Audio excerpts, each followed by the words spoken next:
One human, many masks. Protect anonymous speech. Expose artificial crowds. By Elias Winter. May 30th, 2026. Read by an automated voice. A person opens his phone and sees that everyone is angry. Everyone is saying the same thing. Everyone is mocking the same target. Everyone is repeating the same accusation, the same slogan, the same moral certainty. A politician has betrayed the country. A migrant has ruined the neighborhood. A woman has lied. A product has changed lives. A war must be fought. A man must be destroyed. A company must be trusted. A nation must be hated. The screen says this is society. But who is speaking? Is it 1,000 real people, each arriving independently at the same judgment? Is it one political campaign with 1,000 accounts? Is it a marketing agency, a foreign government, a bored teenager, a company protecting its stock price, a bot farm, a group of paid influencers, an artificial intelligence system producing human-sounding outrage at machine speed? Is it a crowd, or only the costume of a crowd? A false claim deceives the intellect. A fake crowd deceives the social instinct. This is the quiet terror of the modern public square. We no longer know when society is speaking and when society is being simulated. That uncertainty does something to the soul. It does not merely confuse us about facts. It weakens our ability to trust our own perception of reality. We look at a comment section and wonder whether it is human. We look at a trend and wonder whether it is purchased. We look at a viral outrage and wonder whether it began in conscience or in strategy. We look at a wave of reviews, likes, replies, shares, slogans, flags, denunciations, and praise, and we ask the question no healthy society should have to ask every hour of the day. Is this the voice of the people? Or is this machinery wearing the people's face? The old internet had a promise. It was not always noble, and it was never innocent, but it contained a strange democratic grace. You could arrive without your passport. You could speak under a name you chose. You could become a handle, an avatar, a sentence, a recurring tone in a forum, a mind without a resume. You were not always your job, your family, your class, your country, your body, your legal record, your employer, your accent, your address, your face. You could wear a mask. And the mask was not always a lie. Sometimes the mask was what allowed the truth to appear. A worker criticizing an employer may need a mask. A dissident under a regime may need a mask. An immigrant afraid of both the country he left and the country he entered may need a mask. An abuse victim may need a mask. A teenager discovering forbidden thoughts may need a mask. A person writing about addiction, sex, shame, grief, faith, betrayal, or spiritual collapse may need a mask.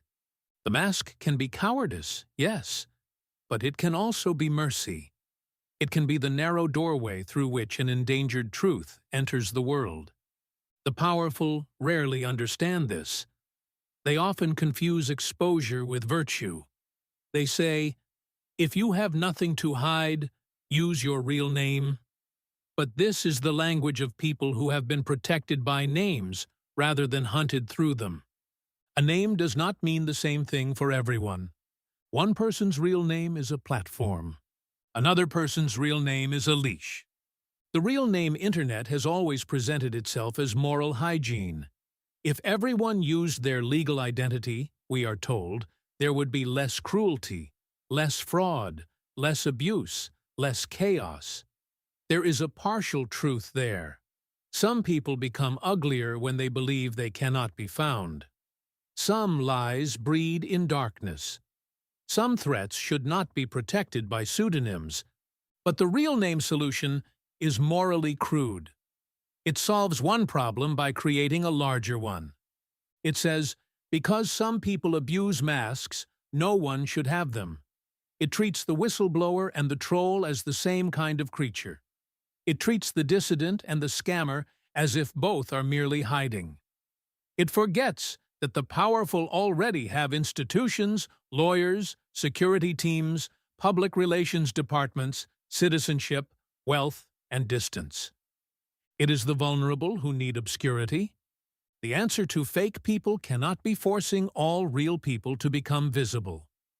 That is the first principle. The second is this: anonymity is ancient, but infinite artificial multiplicity is new. Human beings have always hidden. We have signed pamphlets under false names. We have written letters anonymously.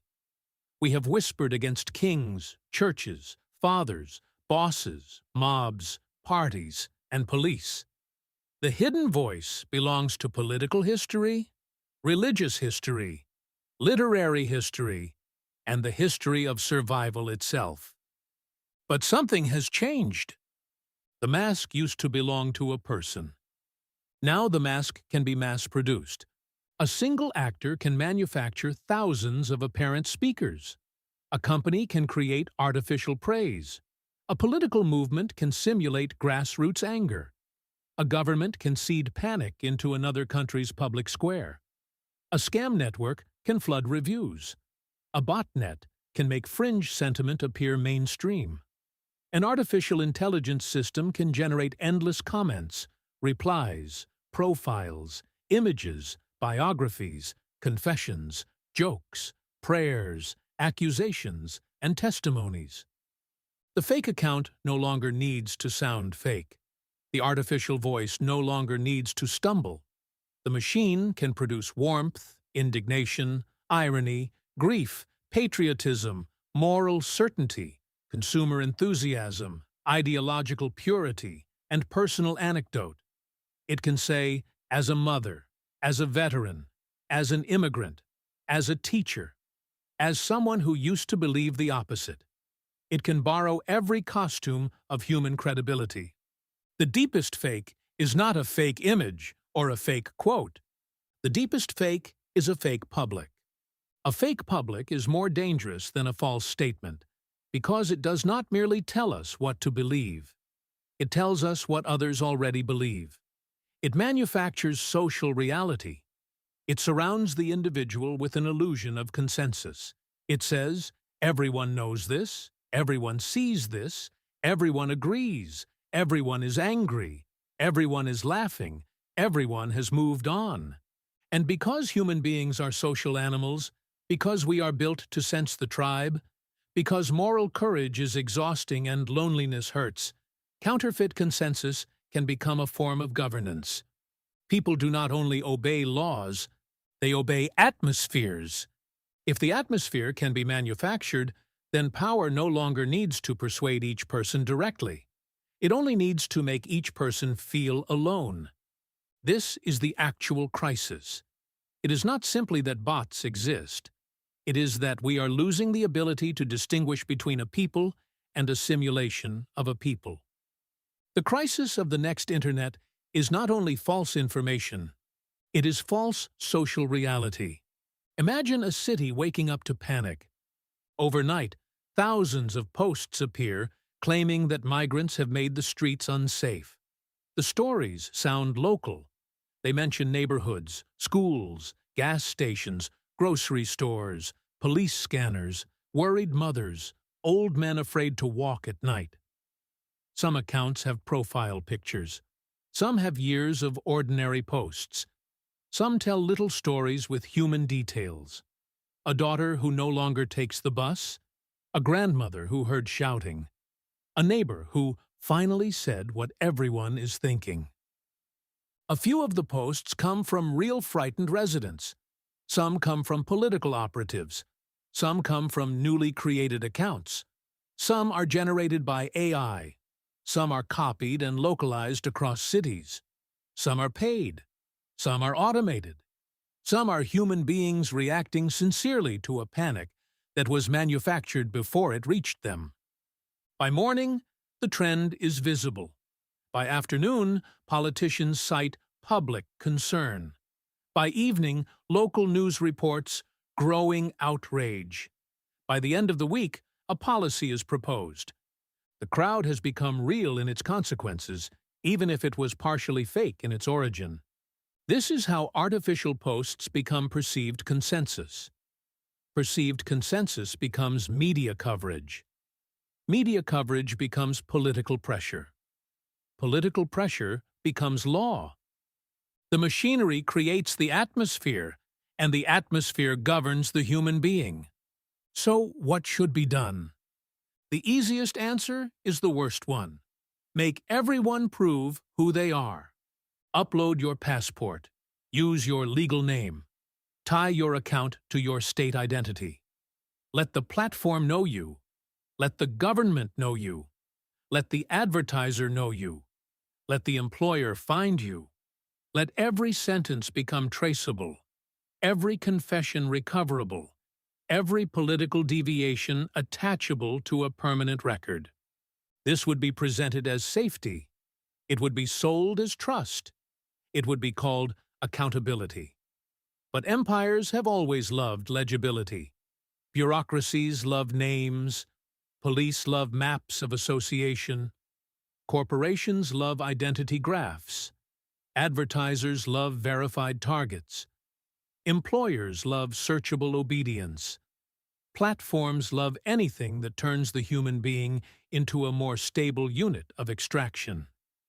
Every empire dreams of a world where every mask is removed except its own. A real-name internet would not abolish manipulation. Powerful actors could still buy speech, hire people, rent influence, create front organizations, operate through institutions, and launder propaganda through respectable channels. It would not end deceit. It would mostly make ordinary people easier to punish. Real-name internet solves the bot problem by wounding the human problem.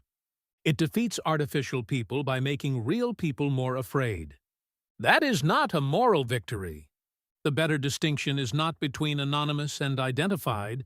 It is between speech and reach. A person speaking under a pseudonym is one kind of act. A system manufacturing 10,000 pseudonyms to impersonate public opinion is another. A worker anonymously saying, "My company is lying," is one thing. A corporation secretly funding a campaign of fake citizens to defend itself is another. A person writing a harsh review is one thing. A review farm flooding a marketplace with synthetic praise is another. A citizen criticizing a government is one thing. A state-sponsored swarm making that criticism disappear under waves of abuse is another. Speech is not the same as amplification. To speak is to offer a voice. To amplify artificially is to counterfeit a crowd. This distinction matters because freedom of speech has never meant the right to simulate the entire village. It has never meant the right to secretly buy the town square, hire actors to fill it, and then tell every passerby that the people have spoken. Free speech protects the person. It does not require society to accept forged evidence of mass agreement. Anonymous speech should be protected. Artificial reach should be accountable. That is the line. This is where a better internet might begin. Not with a universal identity system, but with a contextual trust system. Ordinary speech should remain possible without papers. A person should be able to write, confess, criticize, explore, pray, grieve, rage, joke, and dissent without proving legal identity to the machine. But when speech is converted into power, when it becomes ranking, advertising, political influence, public metrics, reviews, petitions, fundraising, recommendation, mass commenting, or claims of consensus, stronger proof may be justified. The question should not be, "Who are you?" The question should be, "What kind of influence are you trying to exert?" If you want to post a poem under a false name, the internet should leave you alone. If you want to operate 1,000 accounts to make your enemy appear hated by everyone, the internet should resist you. If you want to criticize your employer anonymously, the mask may be necessary. If your employer wants to create fake workers praising its own culture, the machinery should be exposed. If you want to say a politician is corrupt, you should not need to show your passport. If a campaign wants to purchase synthetic outrage and call it the voice of the people, it should be dragged into the light. One possible tool in such a system is anonymous personhood verification. The phrase sounds technical, but the idea is simple. It does not mean everyone must reveal their name online. It does not mean every website gets your passport. It does not mean the government should know every account you use.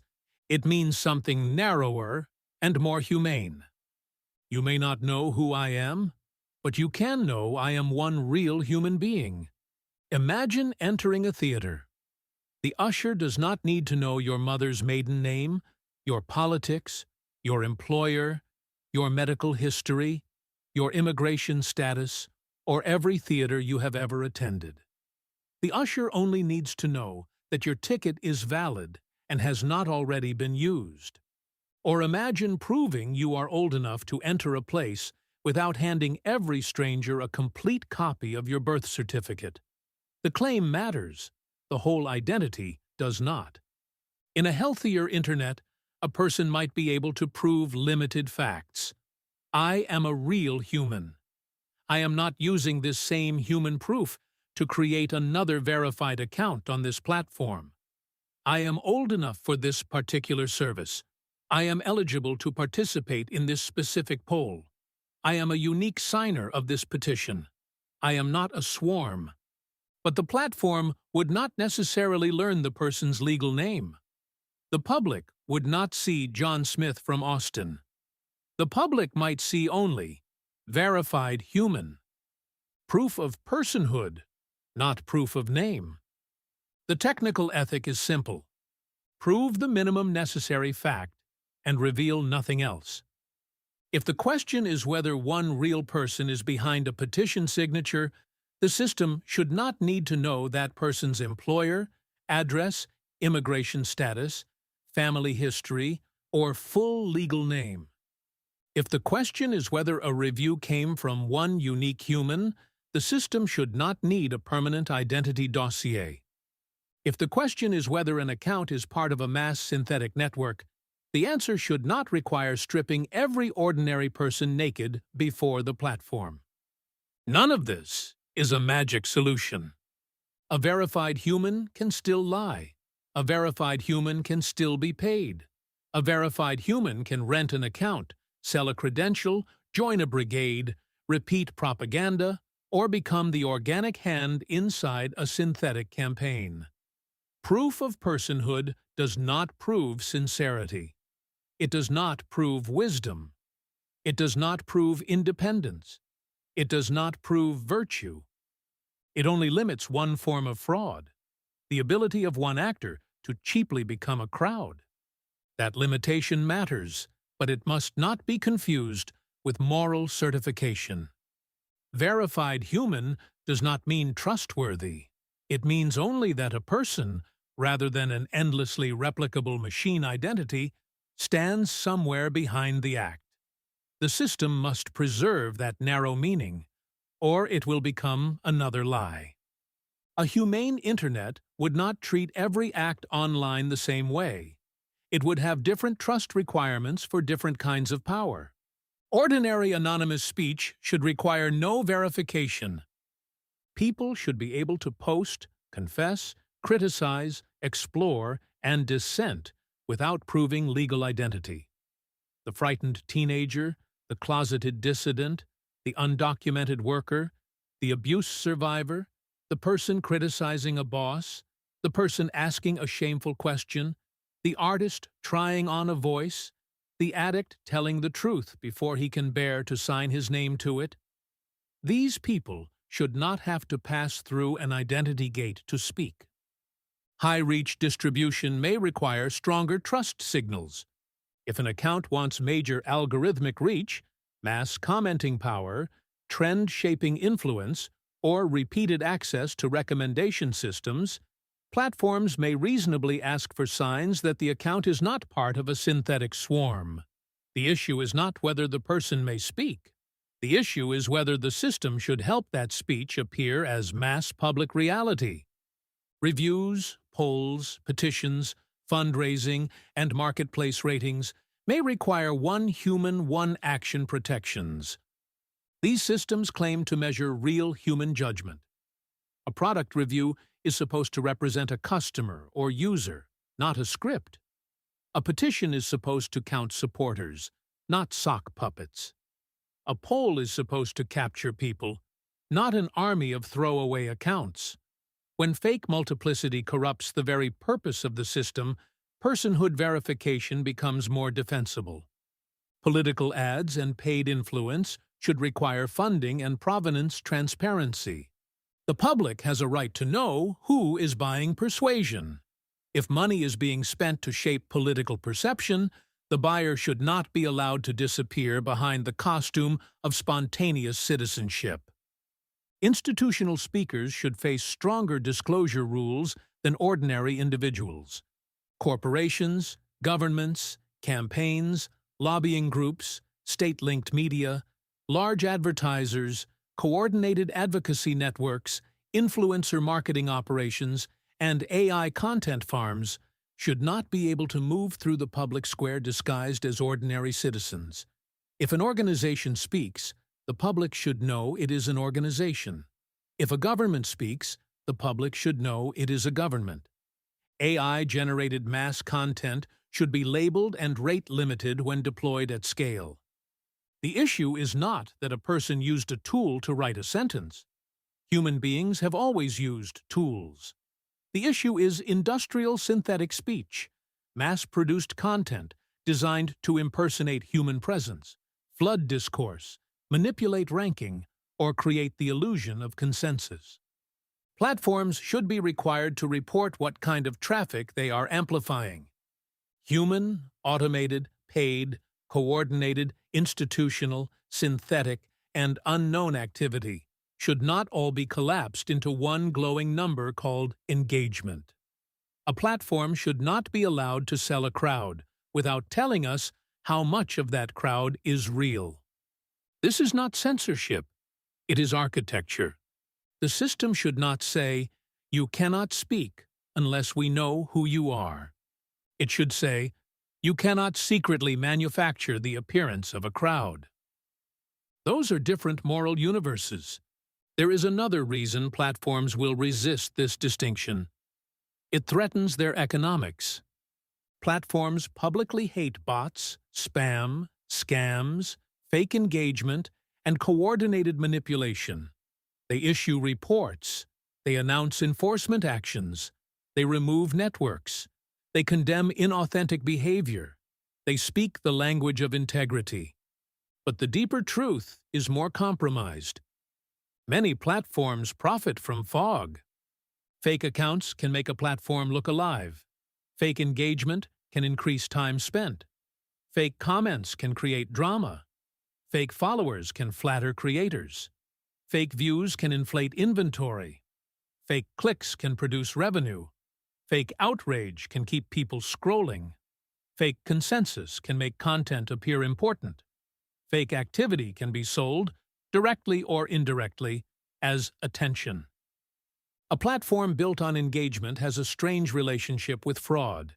It is harmed by fraud when advertisers lose trust, users flee, regulators intervene, or scams become too visible. But it may benefit from fraud when the numbers go up. When activity looks abundant, the machine feels busy. Investors see growth.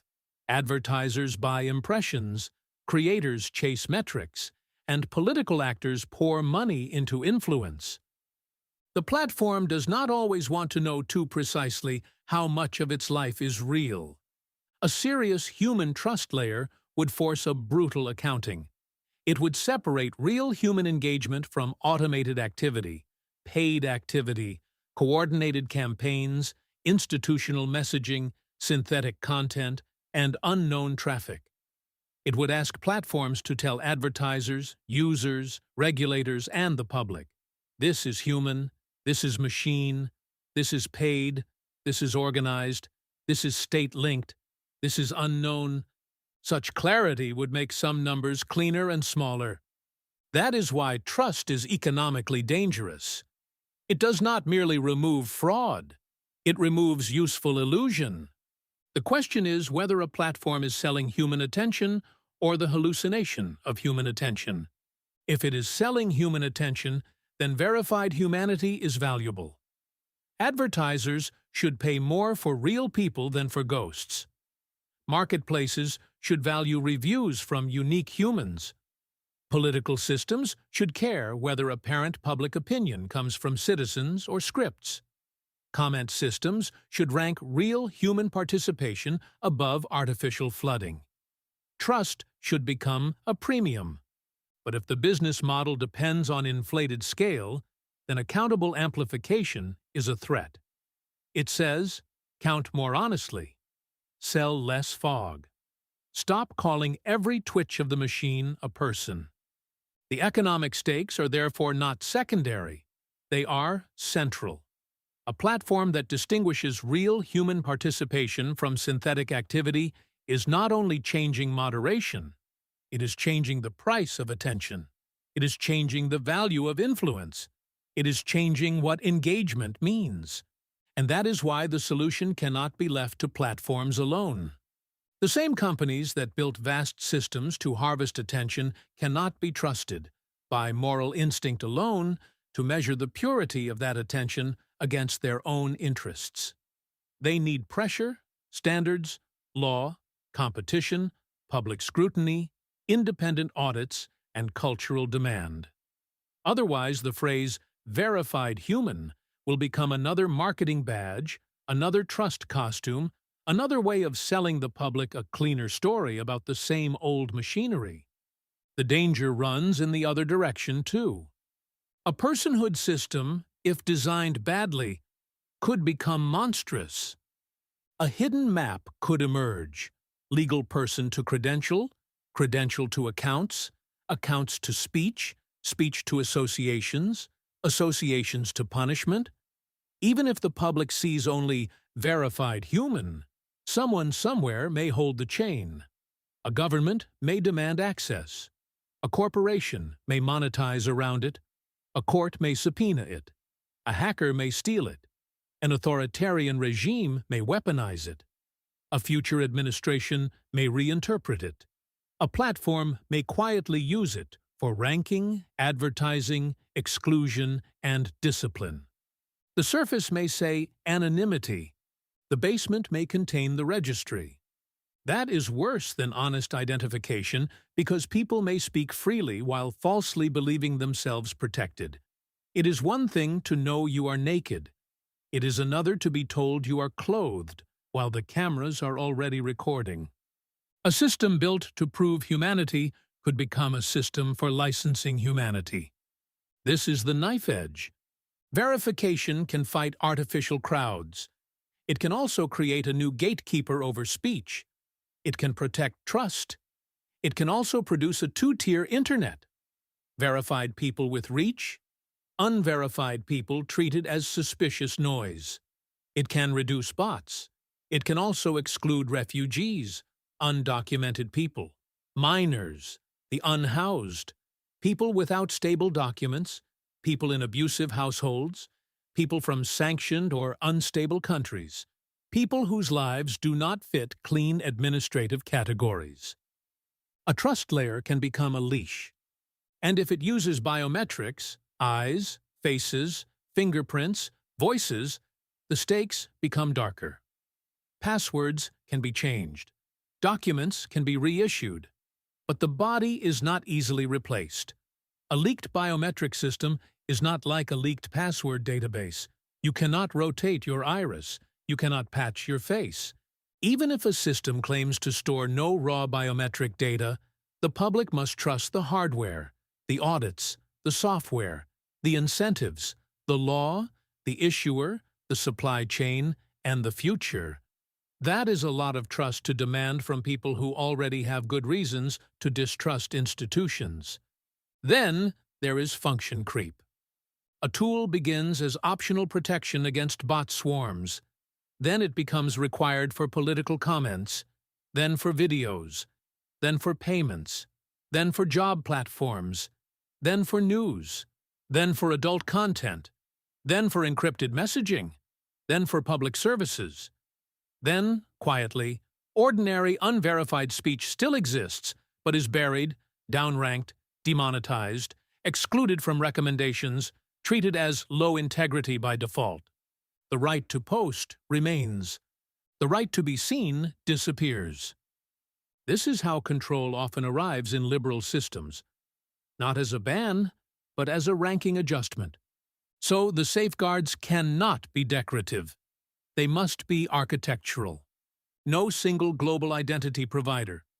No universal mandatory credential. No platform access to legal identity for ordinary speech. No cross-platform tracking by default. No biometric monopoly. No use of personhood verification for behavioral advertising. No quiet downranking without transparency. No exclusion of people who lack conventional documents. No irreversible banishment without appeal. No de-anonymization without serious due process. No system in which one corporation, one state, one protocol, or one vendor becomes the priesthood of human legitimacy. The cure for artificial people must not be a census of the soul. The future internet does not need to know everyone's name. It needs to know when a crowd is real. It must protect the person who hides to tell the truth, and expose the machinery that hides to manufacture consensus. Protect the mask, expose the machinery, and never mistake artificial noise for the voice of the people. Elias Winter, author of Language Matters, a space for reflection on language, power, and decline. Thanks for reading Language Matters. Subscribe for free to receive new posts and support my work.